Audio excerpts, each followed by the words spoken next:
JHK here for Sportskeeda, and today joining me is UFC heavyweight Justin Tafa. The bad man is back. What's going on? So, brother, no, nothing much, bro. Just waiting to fly to Vegas. Yeah, 1 week out. Today your last day of, hard training? Tomorrow will be. Okay. Tomorrow, just Sunday, same day as the fight will be. Might as well make it the Sunday, I guess. Usually it would be on a Saturday, but I'll just change it up.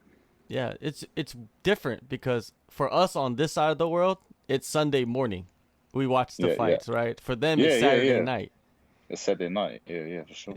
And your last trip was to Fight Island, man. I know you guys fought. I believe you guys fought at like a weird hour. Was that? What time did you fight? Yeah, I think I fought 9 Abu Dhabi time, but in the morning, right? Actually, I can't even remember, man. Like, yeah, it could have been midnight, but like main cards started at midnight, kind of thing. Like I was towards the end of the prelims, and then Max Holloway was fighting like at 2, 3 a.m. or something. Yeah. Was that something weird? ridiculous thing. Was that weird for you fighting that late? Not really. Like back here when I was fighting in Brisbane, I was fighting at 12, 1 o'clock because I was main event of, like on the local shows. But fighting there at that time was the equivalent to fighting here at like 4 a.m. in the morning, which was kind of the difficulty to adjust to. Especially when they had no coffee machines at the stadium, man. Damn. They don't have coffee. Caffeine.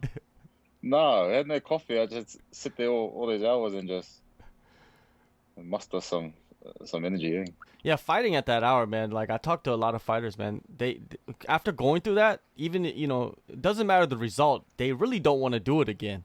Oh, definitely, man. I was really trying to psych myself up for that fight. Like it was so hard to.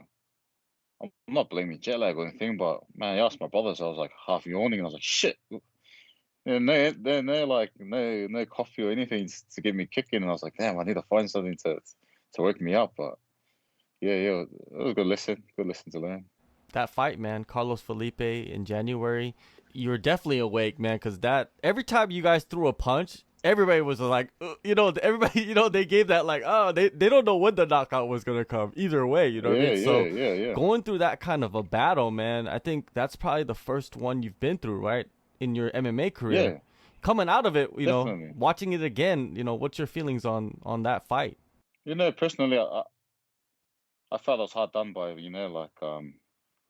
but performance-wise, I couldn't be more happy with myself, man. Like, I answered a lot of questions that people thought, that they could take advantage of, which is like, oh, after the first round, he won't be that good, or man, his grappling's not that good, or whatever. Like, man, I showed that, like I know Carlos was saying he'll make me quit in the later rounds, because I'll tire out or I'll punch. Man, I was the one mustering the ship there, like I ran the show that night and showed like that I'm not just a striker, like, cage control, shot for a couple of takedowns, stopped a couple of takedowns. I had it all, and went all the rounds too. And I was still throwing to knock, and knock him out in the last round as I was like the first round. So I was happy with my performance. Just the result that a bit, Of course, man. You guys both had great performances in that fight. A fan favorite. I'm pretty sure a lot of people are going to turn back and watch that again just to get there's some psyched up for your next fight. Now. Yeah. No, he's a hard dude, man. Yeah, were you surprised by Felipe? Man, he took some hard shots, man. Hard ones. Yeah, man. Some of those liver kicks I was kicking, I was like, damn, I didn't know he was taking this, man. I know I kick hard, so big ups to him, man. I was like, damn, he's getting popped, But, like, as soon as Carlos beat the Castro, I know Mick Maynard wanted this fight. And it's real good to see that in his head, what he's visualizing, man, these guys like to bang. It's going to be a war. And then, it delivers to the hype, like, there's a lot of guys, they're two bangers, and then they're real sensitive or something, and then it becomes like a little sparring match. No, man, we both went there, threw the kitchen sink at each other and put on a show for everyone, and got pretty hard done by for fight of the night, I admit. Yeah. I thought everybody. If you go online after that fight, everybody's like, "What are they even thinking about?" Like that was the fight of the night. You guys went in there Yeah, and put everything on the line. It's one of the best fights of the year. I don't think it gets yeah, enough man. credit. No, definitely not. Giving someone, I don't know, what was it, 50-40 something, how was that a fight of the night, man? That's like a beating of the night. They should have added another performance, Beating of the night. Yeah. punching bag of the night, something like that, Yeah. man. But no, not a fight of the night, bro. Mhm. But that was then. Yeah. Now you turn the tables to Jared Vanderaa, man. What do you think about this guy? I know you're not a guy that's too into like watching your opponents, but this guy he likes to stand and bang too. It's a good matchup. Yeah, uh, standing bang's a bit different, He's not standing and banging to finish. That's the difference, He's a little ha ha ha ha, When I stand and bang, I'm standing to try to sleep you. His punches aren't like that, so I hope he wants to stand and bang. I hope he keeps that same energy. So he looks like he's had a few fights, man. I think he's had like 20 something pro fights. This is my 7th pro fight, and yeah, I hope he wants to stand and bang. I want to put on another good show like the last fight. You mentioned, man, this is going to be your 7th fight as a professional mixed martial artist. Pretty much you're growing up in the UFC. You know what I mean? There's a lot of guys and girls that have done this in the past. What have you learned since joining the organization in 2019? For me, it's everything. Like when it comes to like publicity, when it comes to like personal image and everything, and how I conduct myself. I've learned a lot. Like I've had to learn quickly, and then like development wise MMA, man, I felt like I've improved vastly. I jumped into the scene off of not even completing a whole fight, and only fighting 3 fights, and then straight into 2 pay-per-views, and then their last fight being the war it is, man. I feel like I've been, I don't know, I feel like I've been holding my own. I haven't shown that I don't belong here. I've been putting on the shows. The fans, they've warmed to me, and that's why people want to watch me fight, man. I've been backing my talk and just being me. Yeah, definitely. You are you, man. I've known you for a while, so I know Yeah, if you yeah, change or not. yeah. I'm still the same guy. It's the fights at the pub. This is the same guy fighting in Vegas. Definitely. And it seems like you've gone through almost every emotion too in your 3 fights with the UFC. You were knocked out in your pro debut in front of the home crowd. So that Yeah, is a yeah, mental barrier to get over, and you came back, got a knockout, and this one, you stood and traded, and you put on a fight of the pretty much a fight of the year contender, and you didn't get the win. It was a split decision. So every emotion, you know what I mean? So now moving forward, there's not really much surprises, right? With on the emotional side, I guess. yeah, 100%. And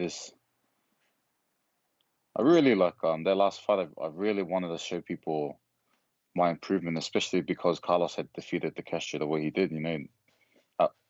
30-27 or whatever it was. Like unanimously beat him up, and I wanted to show these guys just because I lost to the Castro, that doesn't reflect the fighter I am. And I really wanted to show that last fight, man. I knew it ticked a lot of boxes in my own personal development, and I know a lot of people were like, "Damn, I didn't expect that." I didn't think he could go the rounds, and everyone's like, "Oh, Carlos is the better boxer. Carlos is faster." All this shit, and so where was Carlos after that first round, man? He was looking at his corner, he was like, "Oh shit, what?" Man, I was getting sparked. If it wasn't for a couple little little pokes to the eye, man, I should have just finished him. No, fuck, what do you do, bro? I'm here to put on a show, and I feel like I am. Yeah, you are. You definitely are. And you guys are the future of the division. You and him, you guys will fight each Yeah, other yeah, again in the future. I have no doubt in my man. mind. That was another thing I was saying is like, man, they're not giving me like every person I'm fighting. I have a ton more experience. Like they're not giving me these. What's that shit? Fucking What's the guy that Carlos is fighting soon? He's like, they're not giving me guys like that, you know, like exactly. They're not. They're giving me, you know, they give me tough fights, Carlos, you know, and I'm okay with that. I'm not here to be building up, you know, fighting Arlovsky or something that's one punch away from getting dropped, you know, by a jab or something. I want to fight guys that are up and coming too, you know. Like, this is the UFC. This is not boxing. I don't need to be out there trying to pad a record or anything. I want to fight. I want to fight tough fights, and if I win, I win. If I lose, I lose. But none of this. Jake Collie is his name. Oh yeah, yeah. He was a middleweight. Yeah, like man. Now, You know. yeah, it's a crazy game, man. It's a crazy game. Fighting is unpredictable, and you could lose to a guy in your debut, and that guy might not even be in the UFC anymore, and you're still riding strong. Nobody knows what's gonna happen. Now with your training, right? I know, we've known each other for a while. You've been training, with the lead horse with Mark Hunt, and then you went to Tiger, and then because of the pandemic, you had to stay home. And I see that you're working at your gym. It was an NTG Fight and Fitness. Is that the main spot? Yeah.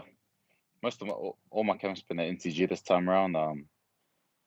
You know, there was a bubble that was opened up to go back to New Zealand, but it was a bit late, and I didn't want to do any vast changes at the back end of a camp. So I did most of it at NTG, and always with my brothers. So yeah, man, we've been putting the work in, sparring hard, grappling hard, just the same thing. Do what we can, and just make sure we're prepped as best as we can be.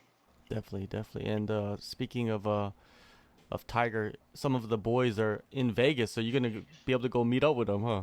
Yeah. Frankie's gonna corner. Okay. He'll help corner me. It'll be good. Good to see Woody. Andrew Wood, and then yeah. I think there's Volkanovski's over there too. Yeah. So now it'll be good. Good to catch up and see Frankie again and listen to his antics. Yeah, for sure. And it's just, I guess it gives you it's a good vibe to have a lot of people around you, right? Because you're used to that. You're used to having your people with you when you fight. Yeah. So it's good. It's a good momentum heading into a matchup. Definitely. It's just like, I don't know, you just feel at ease, or you feel like it's like home away from home when you got like a lot of familiar faces around, I guess. What do you expect, man, in this fight? Do you kind of expect another war in this one, or are you expecting like a Juan Adams type of performance? Yeah, man, it depends on what he wants. If he wants to come on hard, it'll be a Juan Adams. If he doesn't, then it won't be like a war. I really want to show my development and my discipline striking, like better choice of decision making when it comes to striking. I really want to show, because I've been working on that a lot. Just not just trying to throw for the sake of it, and just show my class, man. Like I showed in sparring, and then when I fight, I just want to swing on and put my show. Try to get the 50K bonus. But this time around, I want to show my class. I've been sparring good. My younger brother Junior, he's a good striker, and man, he's hard to spar with. And when I win some rounds on him, I know I can be good. Is it more of you, instead of chasing the knockout, you're letting the knockout come to you and being more technical? Is that what you're trying to say? Yeah. Or even break him down into a knockout, but just me showing more of my striking and how I have like matured in my striking, and like my first few fights, I've been just out guns blazing and looking for knockouts, and then now people know I can knock people out. Like now it's time to show them another page in the book. May 22nd, UFC Fight Night, Las Vegas. Tafa, you're back in the cage. I'm looking forward to it, man. And always great, man, catching up with you. And good luck, man. I hope you get a couple more fights in this year, man. I know it's hard to get fights when you're in Australia, so I'm crossing my fingers for you. Thank you, Raz. Always good seeing you, man.